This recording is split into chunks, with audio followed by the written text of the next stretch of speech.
अच्छा, hello guys. आज हम देखेंगे कि हमारा जो सैलरी का रिकन्सिलेशन होता है, हमें जो सैलरी रिकन्सिलेशन करना पड़ता है विद बैंक स्टेटमेंट, वो आज जानेंगे हम कैसे करते हैं।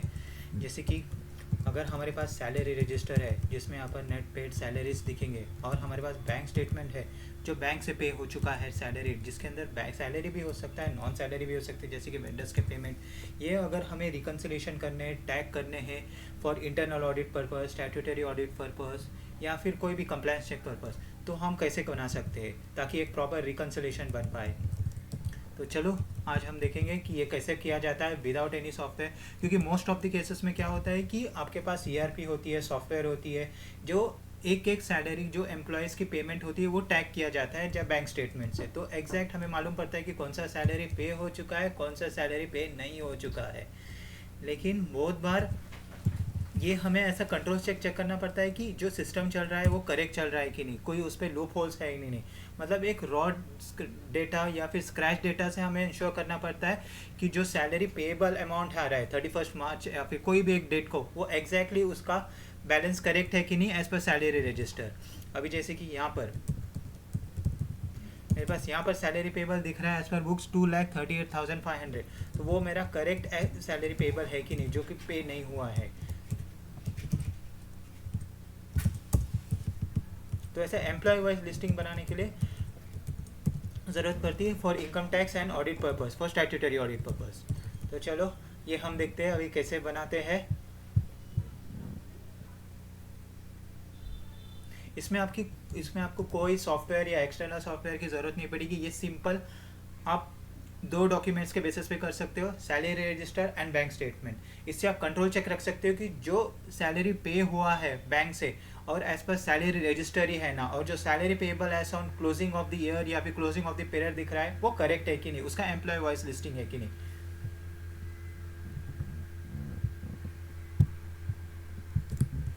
तो चलिए शुरू करते हैं।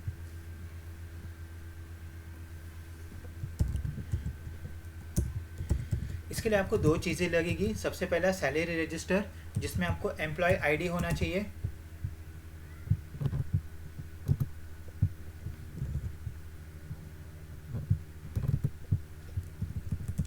मंथ, कौन से मंथ का सैलरी है, एम्प्लॉय नेम, और net salary to be paid, मतलब सैलरी रजिस्टर के हिसाब से कितना पे होना चाहिए। यहाँ पर मेरे पास जैन मंथ की है, फेब मंथ की है और मार्च मंथ की है। उसके साथ आपको बैंक स्टेटमेंट लगेगा,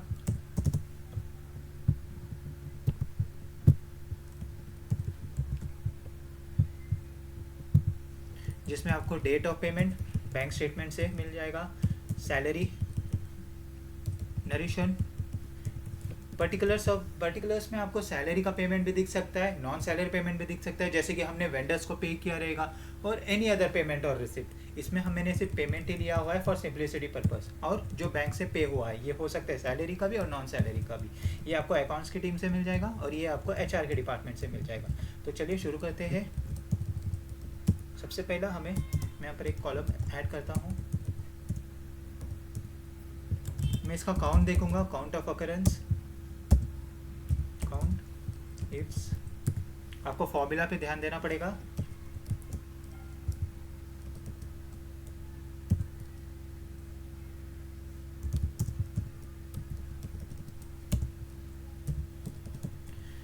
मैंने क्राइटेरिया रेंज में जो सबसे पहला सेल होता है उसको मैंने फ्रीज किया है, और क्राइटेरिया रेंज में दूसरा सेल जो होता है सेल नंबर एंड क्राइटेरिया में, उसको अनफ्रीज किया है, ताकि जब मैं ड्रैग करूँ तो उसको मुझे काउंट ऑफ अकरेंस बता सके। ये 10,900 फर्स्ट काउंट, 10,900 सेकेंड बार अकरेंस हो रहा है, second count, first second first first first. यहाँ पर 11,200 सेकेंड काउंट, क्योंकि यहाँ पर फर्स्ट काउंट हो चुका है। ये मैंने कर दिया है। उसी के साथ मुझे यहाँ पर एक सीरियल नंबर भी देना पड़ेगा।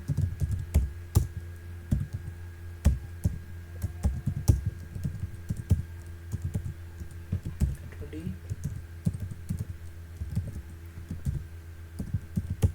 वैल्यू,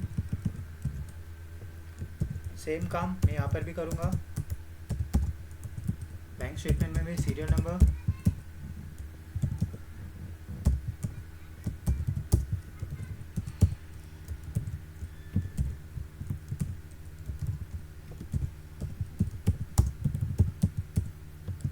काउंट ऑफ अकरेंस,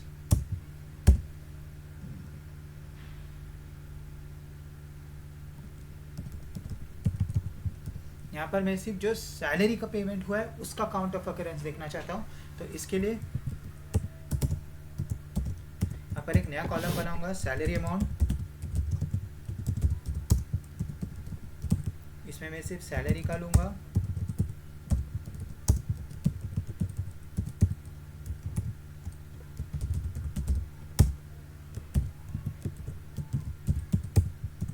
और इस पे काउंट ऑफ अकरेंस, काउंट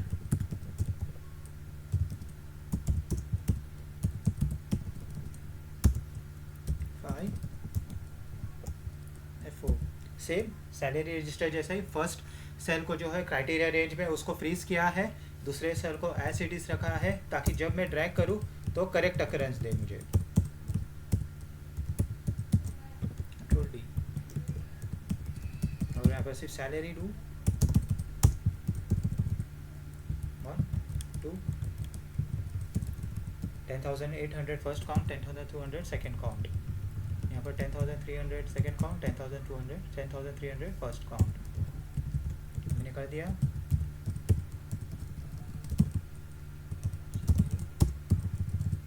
और एक कॉलम,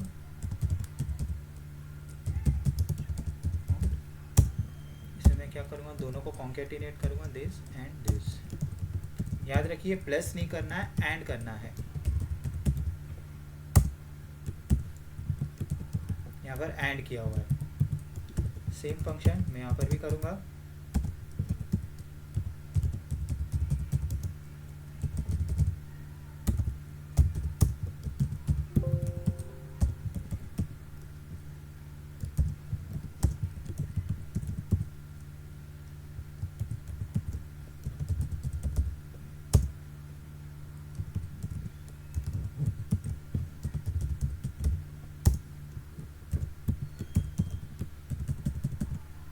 चुका है मेरा। अब मैं यहाँ पर सीरियल नंबर ऑफ बैंक लेके आऊँगा, कंट्रोल सी।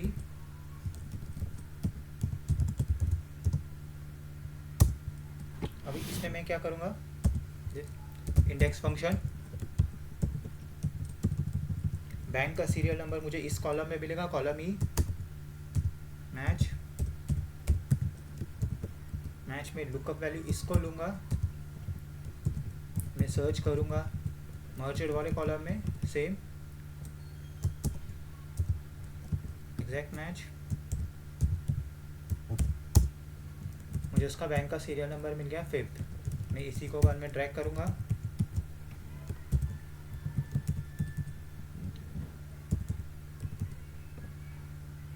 अब ये NA आ रहा है, मैं आपको बताऊँगा ये NA क्यों आ रहा है। सेम एक्टिविटी हम यहाँ पर भी करेंगे।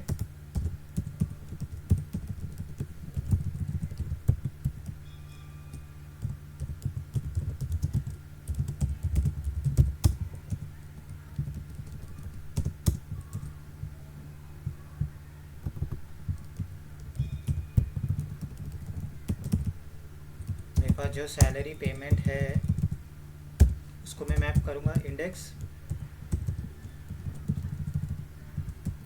मुझे चाहिए सीरियल नंबर ये,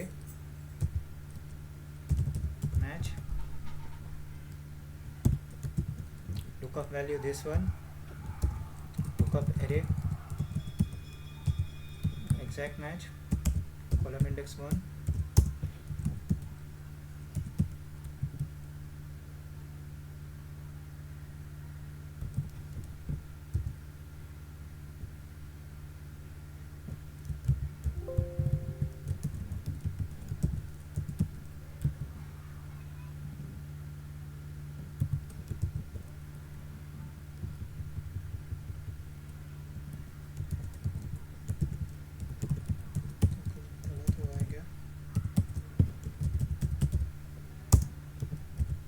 सब क्यों आ रहा है, कुछ तो इशू आ रहा है।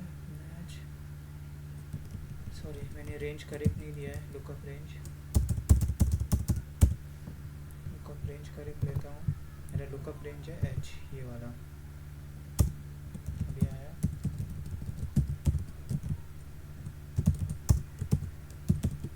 Control C, visible cells control V, हो चुका है। अभी बता देता हूँ आपको लॉजिक मेरा। यहाँ पर जहाँ जहाँ पर मुझे वैल्यूज़ आए हैं, मतलब उसको वहाँ पर बैंक स्टेटमेंट में ये पर्टिकुलर अमाउंट मिल चुका है कि वो पे हो चुका है। अभी जैसे कि इतनों का उसको टैगिंग मिल गया, जिसका टोटल अमाउंट है 275,800। और मेरे यहाँ पर सेम, मैं अगर सिर्फ सैलरी रजिस्टर ही लूँ, सैलरी पेमेंट थी 275,800। अगर मैं क्रॉस चेक करूँ, जैसे कि ये वाली सैलरी है जैन मंथ की मिस्टर ए, इसका सीरियल नंबर फर्स्ट है और ये 10,900 है, ये फिफ्थ को पे हुआ है। सेम इसका serial number fifth 10,900, Jain month की सैलरी जो 10 फेब को पे हुई है, करेक्ट, फर्स्ट सीरियल नंबर। यहाँ पर उसको फर्स्ट सीरियल नंबर, जबकि बैंक में इसका सीरियल नंबर है फिफ्थ, बैंक में सीरियल नंबर है फिफ्थ, यहाँ पर मुझे सैलरी रजिस्टर का फर्स्ट सीरियल नंबर मिल रहा है। ये एग्जैक्ट टैग हो रहा है। अगर मैं 2 बार बताऊँ आपको,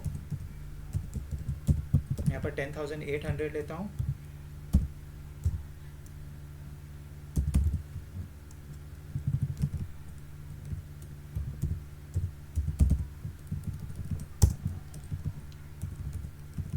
$10,800। मेरे पास 2 बंदे के सैलरी है जैन मंथ में, मिस्टर डी और मिस्टर जे। सेम यहाँ पर भी लूँगा 10,800। अगर मेरे पास सैलरी भी है और नॉन सैलरी पेमेंट्स भी है तो इसने करेक्ट, फोर्थ नंबर इसका सीरियल है, इसने पकड़ लिया है बैंक के सीरियल नंबर फर्स्ट को, फोर्थ नंबर सीरियल है बैंक के सीरियल नंबर फर्स्ट को। ये 10th का है सैलरी रजिस्टर का सीरियल नंबर 10th 2 2।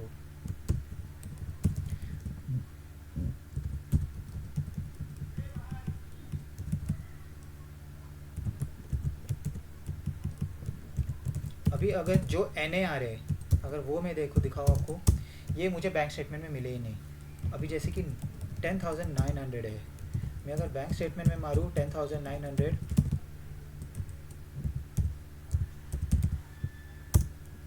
यहाँ पर मुझे एक ही दिख रहा है जो कि ऑलरेडी टैग हो चुका है सीरियल नंबर फर्स्ट को। मैं अगर यहाँ पर चेक करूँ 10,900, यहाँ पर 2 है, इसमें से एक का सीरियल नंबर फर्स्ट फिफ्थ को टैग कर दिया है, फिफ्थ को 1 को फिफ्थ से, ये वाला अनपेड है। ये हमें HR से कंफर्म करना पड़ेगा कि इसका पे हुआ है कि नहीं, क्यों नहीं पे हुआ है। तो सेम मेरा जो 2 एम्प्लॉयज़ जो जैन मंथ के, 2 एम्प्लॉयज़ जो फेब मंथ के, जिनका सैलरी पे नहीं हुआ है, और मार्च मंथ का पूरा पेएबल है, बाकी है। ये एज़ पर कैलकुलेशन करेक्ट है, लॉजिक पूरी, क्योंकि मेरे पास जो सैलरी का स्टेटमेंट है जो बैंक से पे हुआ है वो सिर्फ मार्च मंथ तक का है, जिसमें जैन की सैलरी 10 फेब को पे हुई रहेगी और फेब की सैलरी 10 मार्च को पे हुई रहेगी। तो मार्च की सैलरी जो अप्रैल को पे रहेगी वो तो आना ही नहीं चाहिए था, वो यहाँ पर पेएबल में दिखेगा ही दिखेगा। तो मैं यहाँ पर जो NA वाले हैं इनको हटा देता हूँ, सिबल डिलीट, यहाँ पर रिमार्क में उसको नॉट पेड डालता हूँ।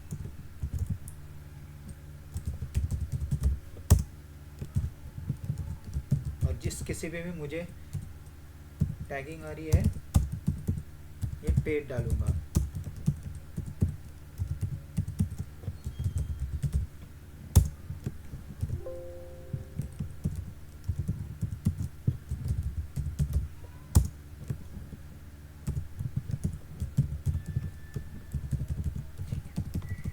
अगर मान के चलिए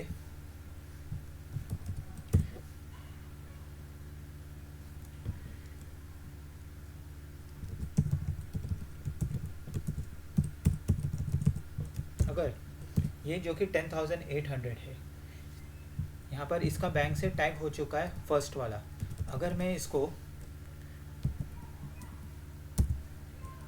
अमाउंट चेंज कर दूँ तो ये अनटैग में चले जाएगा, क्योंकि मेरे बैंक में वो वाला पेमेंट है 10,000 एग्जैक्ट अमाउंट वाला है ही नहीं, 10,801 अमाउंट ही नहीं है। तो मेरे इसमें अनटैग में एक खड़ा दिखेगा, एक दिस वन। तो ये हमें HR से पूछना पड़ेगा कि ये किसके लिए गया है, अगर ऐसे रिकन्सिलेशंस खड़े होते हैं तो। फॉर दिस पर्पस ये अभी इसको मैं मैच कर देता हूँ 0, यहाँ पर भी वो टैग हो गया मेरा। अभी यहाँ पर एक रिकन्सिलेशन बना देता हूँ।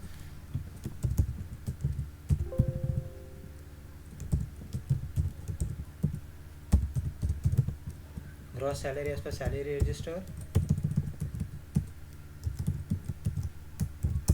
This salary paid submits this one.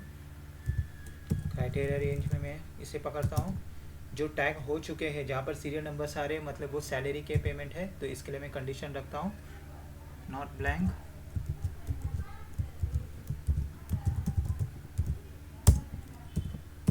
तो मेरा नेट सैलरी पेबल होना चाहिए दिस माइनस दिस 238,500। अगर ये आपको एम्प्लॉय वाइज लिस्टिंग चाहिए वो यहाँ से मिल जाएगा 238,500 विद एम्प्लॉय नेम, ताकि हम प्रॉपर रिकन्सिलेशन रख सके कि हाँ इतने बंदों का सैलरी पेबल है एज ऑन 31 मार्च 2025। तो थैंक यू गाइस। आपको अगर कोई क्वेरी हो तो कमेंट में आप डाल सकते हो।